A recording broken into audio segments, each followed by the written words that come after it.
Olá, na bancada hoje um equipamento que pela primeira vez eu vou mostrar no canal.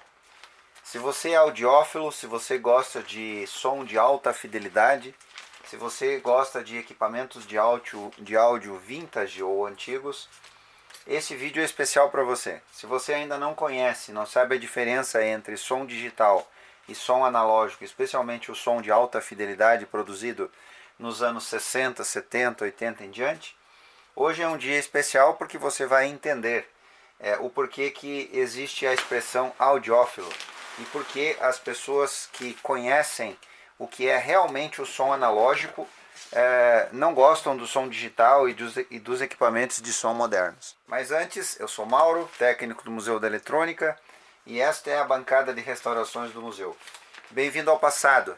Se você não conhece ainda a eletrônica do passado, aqui você vai conhecer e vai ter a oportunidade de ver os grandes equipamentos que foram produzidos nesta época. Vamos abrir a caixa então.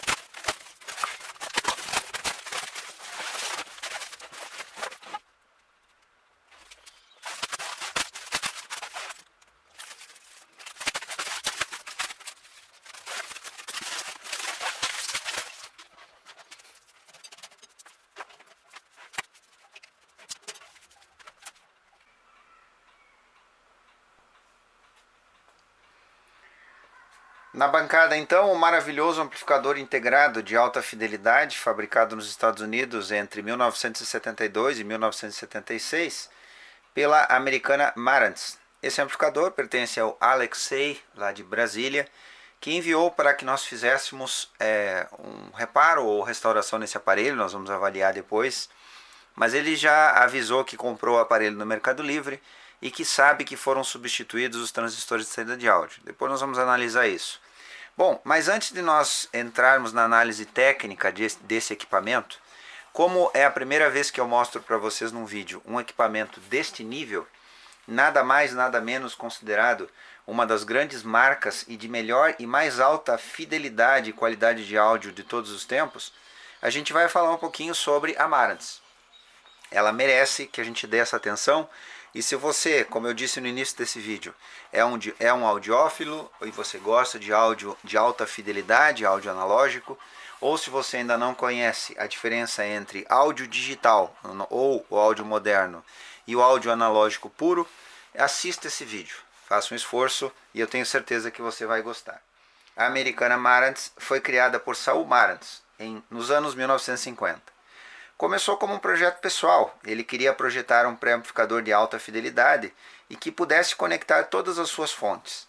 Aqui está o ponto-chave da necessidade de Saul Marantz: poder conectar todas as suas fontes, ou seja, fontes de sinal. Seja lá o seu toca-disco, o seu player de fita, seja o seu microfone, enfim, todos os equipamentos de áudio que se usavam nessa época. Em 2022 isso seria fácil, fazer com 2 amplificadores operacionais, temos um bom pré-amplificador. Mas nos anos 1950 isso era bem difícil, era um tremendo desafio.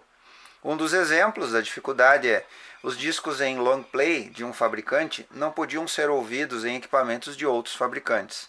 Um exemplo, discos da RCA não podiam ser ouvidos num equipamento Philips. Eles simplesmente não eram compatíveis. Mas por que não eram compatíveis? A velocidade, os sulcos, o tamanho dos discos, tudo isso era incompatível. E também eram incompatíveis eletronicamente, porque o fabricante usava uma equalização diferente de outro fabricante. Outro grande problema é que os toca-fitas de rolo, muito comuns na época, não vinham com a eletrônica incorporada.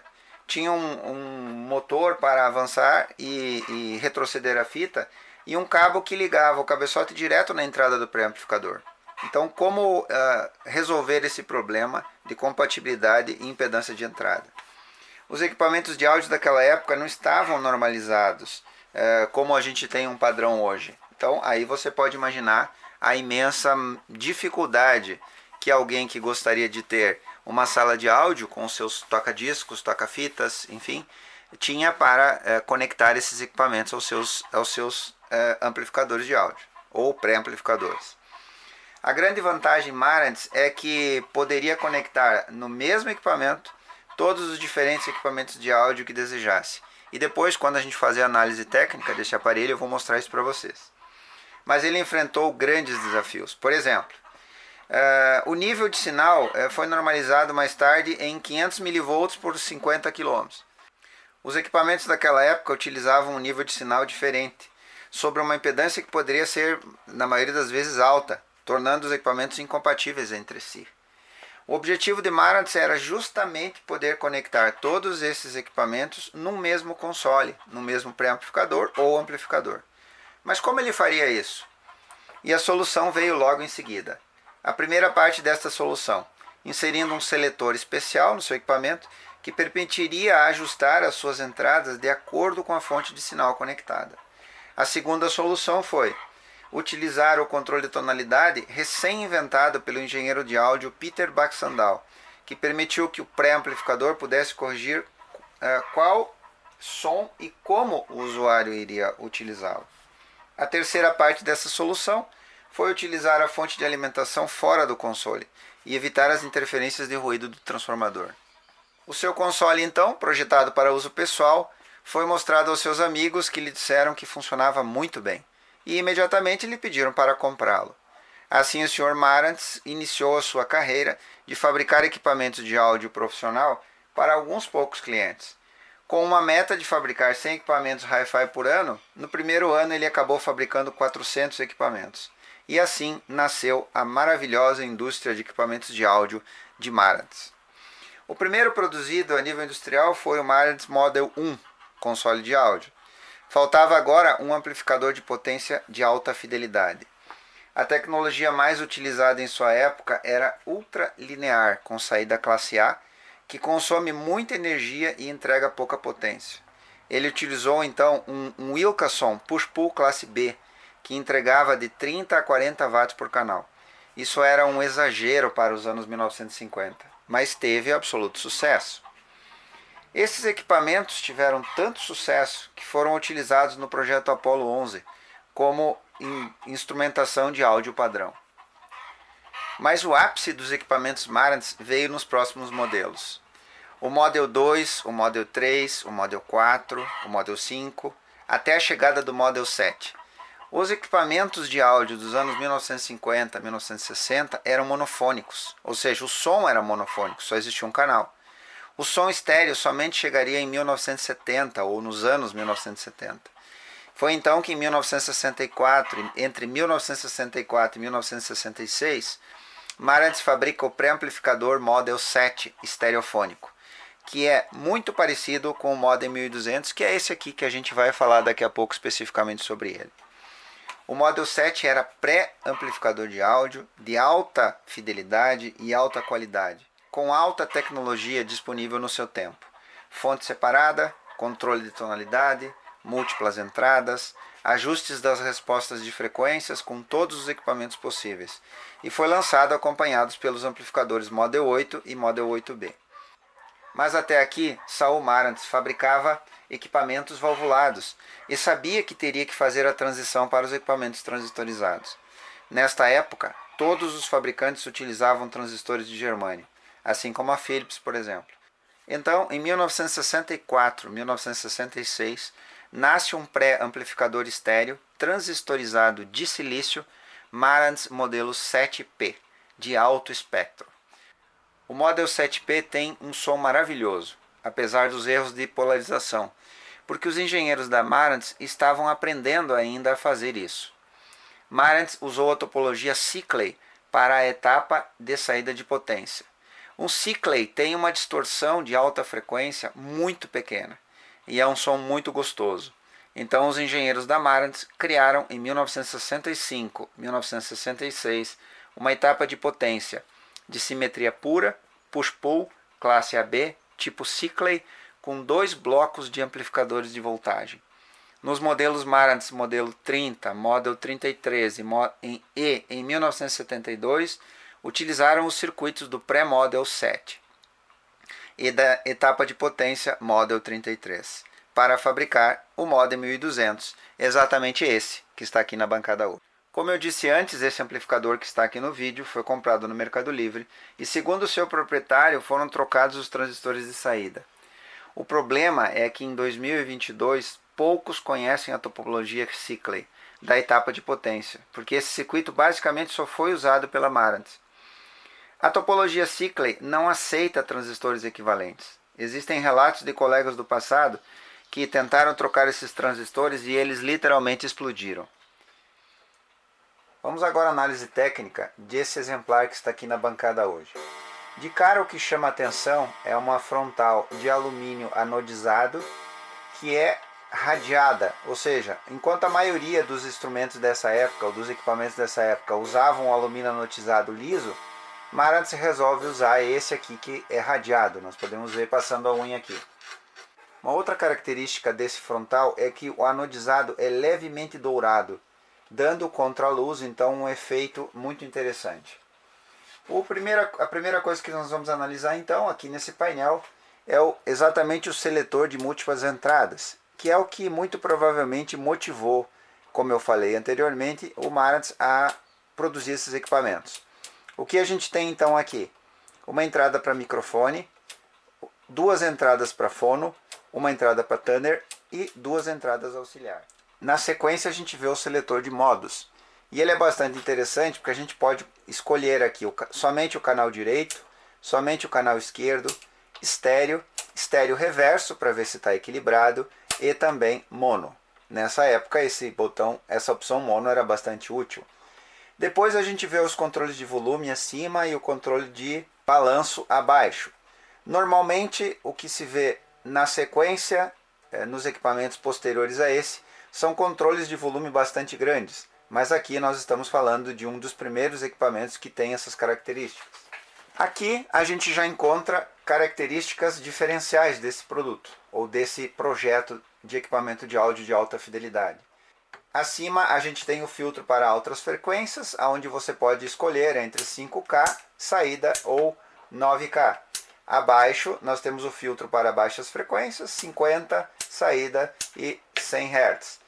Então aqui, na prática, o que nós temos? Na parte de cima nós temos um filtro passa baixa e na parte de baixo nós temos um filtro passa alta. Ambos são filtros de segunda ordem. No controle de tonalidade que a gente vê aqui, ele enfatiza os graves ou enfatiza os agudos. Aqui embaixo, na saída de speaker, nós podemos escolher entre fones, entre sistema A, sistema B e os dois ao mesmo tempo. Aqui a tecla Power, aqui a saída de fone de ouvido e aqui uma saída que permite entrada e saída para a gravação. Estes são conectores frontais. Atrás do equipamento a gente também encontra conectores com essa função. Finalizando a frontal, a gente vê, na minha opinião, uma das coisas mais charmosas desse instrumento. Model 1200B, e logo abaixo nós vemos aqui esses dois controles de fader que são graves e agudos dos dois canais. E aqui a gente pode comutar se quer mais 10 dB ou menos 10 dB. Isso é bastante interessante para essa época. Aqui no centro a gente vê o seletor de monitores. E abaixo, console stereo amplifier. Dito isto, feito a frontal, vamos analisar a parte de trás do instrumento. Na parte de trás, o que logo chama a atenção são as entradas para a energia, onde você pode conectar os seus outros equipamentos de áudio, como toca-discos ou tape decks ou toca-fitas de rolo, e eles vão então ser controlados pelo próprio amplificador. Quando você desligar o amplificador, eles vão desligar esses equipamentos também. Isso é bastante interessante, porque isso aqui se comporta como se fosse uma régua. Ainda aqui embaixo a gente vê a entrada parafusível, vê o cabo de força, que no caso desse exemplar é o cabo original, isso é muito bom. A gente vê agora os conectores dos alto-falantes em dois conjuntos, sistema 1, sistema 2, e aqui há uma diferença fundamental para os equipamentos da sua época. Na maioria eles vinham com um parafuso aqui para fixar, para ligar os alto-falantes. Marantz decidiu usar esses conectores metálicos com conectores de alta precisão e espectro, que eram os mesmos usados e quase que dá para dizer o padrão Yamaha. Essas saídas entregam uma potência de 100 watts por canal em 8 ohms eficazes ou 150 watts por canal em 4 ohms eficazes. Aqui também tem uma característica diferencial desse equipamento. Como ele foi projetado para usar numa sala muito grande, então a lógica é que você tenha dois conjuntos de caixas. Na saída 1 você tem um conjunto, um par de caixas, na saída 2 você tem outro par de caixas. E naturalmente que o usuário iria espalhar essas caixas na sala para se ter a melhor qualidade sonora. Só que o que acontece? Corre-se o risco de se ter eco. Qual foi a solução engenhosa de Marantz então? Ele usou aqui uma saída e um controle de volume nessa saída que permite ligar num outro amplificador monofônico e fazer um canal central. Desse jeito, eliminando a possibilidade de ter eco na sala. Com isso, criando um sistema trifônico. Isso era absolutamente exclusivo para a sua época. Foi uma solução bastante engenhosa, temos que concordar. Aqui, com esta topologia, você poderia ter os alto-falantes da sua esquerda, os alto-falantes da sua direita e os alto-falantes do centro. Nesses conectores nós achamos a entrada do amplificador de potência e a saída do pré-amplificador de áudio. Esses conectores então fazem esta conexão de maneira externa. Aqui nós temos uma saída para conectar outro amplificador de potência. Aqui nós encontramos as entradas auxiliar 2, auxiliar 1 e tuner. E aqui a gente tem o controle de ganho do pré-amplificador entre low, entre baixo e alto. Aqui a gente tem as entradas dos tapes.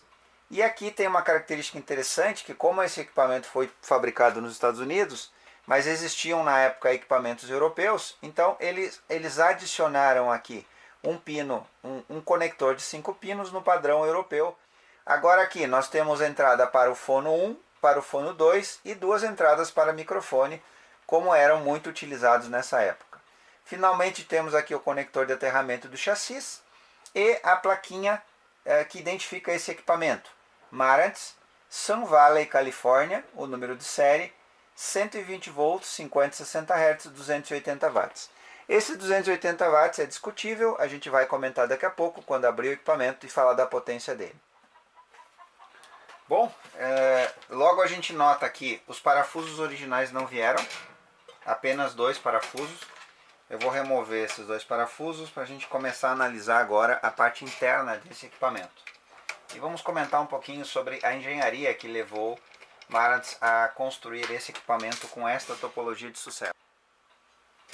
A tampa superior ela é num formato de tela, bastante conveniente para um equipamento em que se deseja uma ventilação excelente, né? Uma refrigeração excelente. Bom, a primeira coisa que se nota é a estrutura robusta desse equipamento. Tudo foi montado sobre uma estrutura de ferro galvanizado e aqui o imenso, o brutal transformador desse equipamento. Aqui cabe uma análise pontual sobre o porquê do tamanho desse transformador. Este amplificador entrega 100 watts por canal em 8 ohms e 150 watts por canal em 4 ohms. Se nós somarmos isso, nós temos aqui 300 watts por canal em 4 ohms. Considerando a eficiência do sistema de classe AB, as saídas estão dissipando em média 100 watts de potência. Então, se somarmos tudo isso, nós temos 500 watts que são necessários. Então aqui, levando em conta a eficiência da fonte de alimentação, mais um consumo em torno de 50 watts, então este trafo ele vai ter que ter uma capacidade de fornecer nada mais nada menos do que 850 VA. Aí explica o tamanho e o quanto esse transformador é robusto. Aqui nós encontramos então o comutador de voltagem de 110 para 220 volts e aqui a gente nota já pelas soldas que alguém já mexeu aqui, houve alguma intervenção aqui nos conectores na saída do transformador. Aqui a gente encontra os também igualmente animalescos capacitores eletrolíticos que originalmente vinham com capacitores de 20.000 micro por 63 volts fabricados pela Mallory americana. Esses capacitores não parecem ser os originais, nós vamos ter que fazer uma pesquisa melhor para saber se eles foram substituídos, porque esses aqui não são da marca Mallory. Esses capacitores são conectados por parafusos e usam essas barras de conexão, dado o tamanho da corrente dessa fonte. Os diodos aqui aproveitam a própria barra de conexão para fazer a dissipação do seu calor. Realmente nós temos uma fonte aqui extremamente robusta e de alta corrente. Fazendo uma análise visual da placa da fonte, a gente já pode ver que tem alguns problemas aqui. Alguém substituiu capacitores eletrolíticos, colocando eletrolíticos chineses para 85 graus. Sequer foram colocados eletrolíticos de 105 graus, que é o mínimo que se espera de uma fonte como essa. Isso terá que ser revertido. Aqui ao lado do transformador a gente encontra a fonte do pré-amplificador. Aqui se usou uma topologia diferente. Aqui se preferiu usar vários capacitores de menor valor, conseguindo assim uma SR menor e, consequentemente, menos ruído. É uma fonte estabilizada, dá para ver que tem o transistor aqui. Nesse exemplar especificamente, nós notamos que houve um superaquecimento aqui. Essa camada plástica que recobre os capacitores, ela está se soltando. Então nós vamos ter que analisar isso aqui pontualmente. Há um ponto positivo aqui, que esses capacitores são os originais. Então, apesar de estarem estufados, aqui isso nos traz uma grande vantagem pela originalidade. Mas o comentário que eu vou fazer agora com vocês para finalizar esse vídeo, e na sequência uma das últimas coisas que eu vou fazer é analisar os transistores de saída de áudio para a gente ver se realmente foram substituídos. Mas o que a gente vai falar agora é muito interessante, porque a gente tem aqui o seguinte. Este aqui é o pré-amplificador. Nós temos aqui a placa principal, aonde é interligado as outras 3 placas, que a gente já vai analisar elas, o que são. Mas essa placa de conexões, ela não tem eletrônica, ela não é ativa, ela serve somente para conexões. O que nós encontramos então aqui? Que placas que nós encontramos aqui e essas placas vão nos ajudar a entender o nível de qualidade que Marantz usou nesses projetos. Essa primeira placa, ela é o amplificador. Lembrando, aqui nós estamos falando da seção de pré-amplificação do equipamento. Então essa placa aqui é o amplificador e controla o filtro passa-faixa, ou seja, o filtro passa-faixa alta e o filtro passa-faixa baixa. Numa visão superficial, a gente já olha a qualidade desses capacitores aqui, que são, felizmente, os capacitores originais. Isso é muito bom. A segunda placa que nós encontramos é a placa que faz o controle de tonalidade. Aqui nós também encontramos os capacitores originais, isso é maravilhoso. E inclusive aqui a gente tem alguns capacitores úmidos que provavelmente devem estar esgotados. Nós vamos ter que analisar isso depois. Porém, como eu já disse antes, esse equipamento não aceita substituições por equivalências. Nós teremos que ver aqui o que é adequado para esse projeto e não tirarmos a originalidade do equipamento. Finalmente, aqui atrás, nós encontramos a placa de seção fono. E aqui tem uma coisa que eu tenho que mostrar para vocês porque é espetacular nesse equipamento. Aqui nós vemos 2 trimpotes. Nessa época, os engenheiros ainda não sabiam bem como fazer a polarização em relação à estabilidade térmica. Então a solução encontrada, bastante engenhosa para a época, foi colocar um trimpote para cada canal para fazer o ajuste do ponto de trabalho da etapa de potência. O acoplamento foi feito por capacitores de poliéster metalizado de alta qualidade. A equalização RIAA, 2 etapas com 4 transistores com diferencial de entrada, pouco comum naquela época. Aqui vemos algo sobre a altíssima qualidade Marantz. Aqui nós podemos ver alguns resistores de película de carbono que são normais. Porém, esses resistores pretos, aqui, eles são resistores de precisão de película metálica de baixo ruído. Foi isso que uma das coisas que notabilizou a grande qualidade da fabricação desses produtos Marantz. Finalmente concluímos que este não é simplesmente um amplificador brutal que oferece 100 watts por canal em 8 ohms e 150 watts por canal em 4 ohms. Ele é também um equipamento de alto nível com um circuito especial também na etapa de pré-amplificação. Com componentes da mais alta qualidade, típicos americanos, isso rendeu uma reputação de alto nível para o Sr. Marantz. Finalizado essa apresentação, vamos finalmente analisar agora o que o proprietário relatou em relação aos transistores de saída de áudio desse equipamento.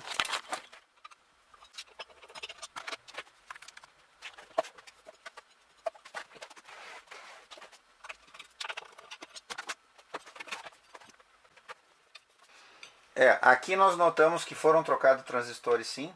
Alguém acabou raspando a serigrafia dos transistores. Bom, nós vamos ter que analisar isso pontualmente. Isso vai ficar para um segundo vídeo. Mas o que eu já posso dizer de antemão neste primeiro vídeo para o proprietário desse aparelho é que este aparelho não é simplesmente um amplificador integrado de áudio. Ele é um exemplar ou representante de um dos melhores equipamentos de áudio de alta fidelidade e potência que já foi fabricado em todos os tempos. Fazer alterações nesse equipamento quase beira a pena capital, ou seja, para quem não sabe, pena capital é a morte. Então, esse equipamento merece ser mantido no seu estado original. Aqui a gente já vê uma coisa que eu não comentei antes, mas que vale o comentário. Alguém tirou a lâmpada original e adaptou um LED de alto brilho. Eu vou motivar o proprietário a desfazer isso aqui e colocar novamente uma lâmpada original ali.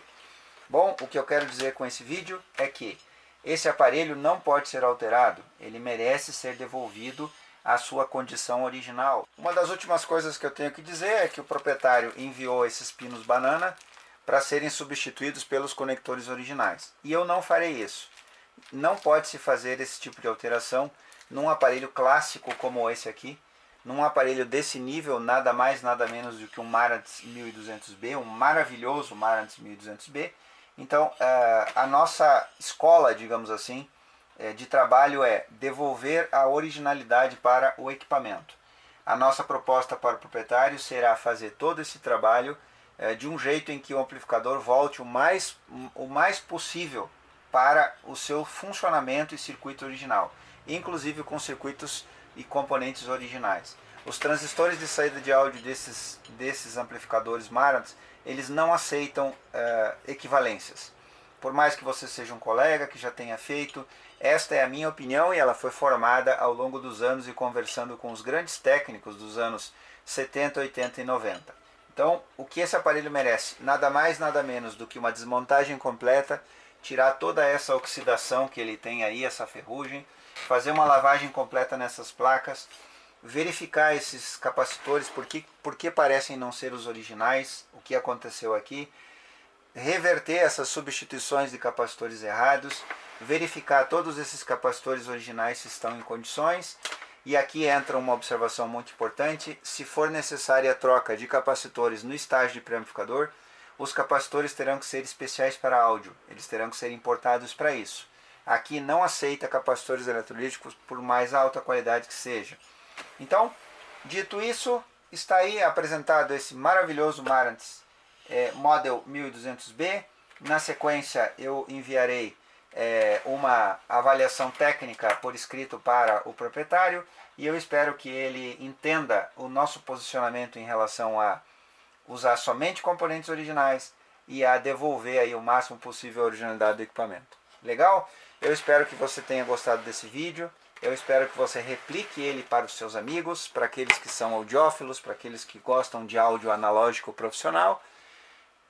Obrigado até aqui e até o próximo vídeo.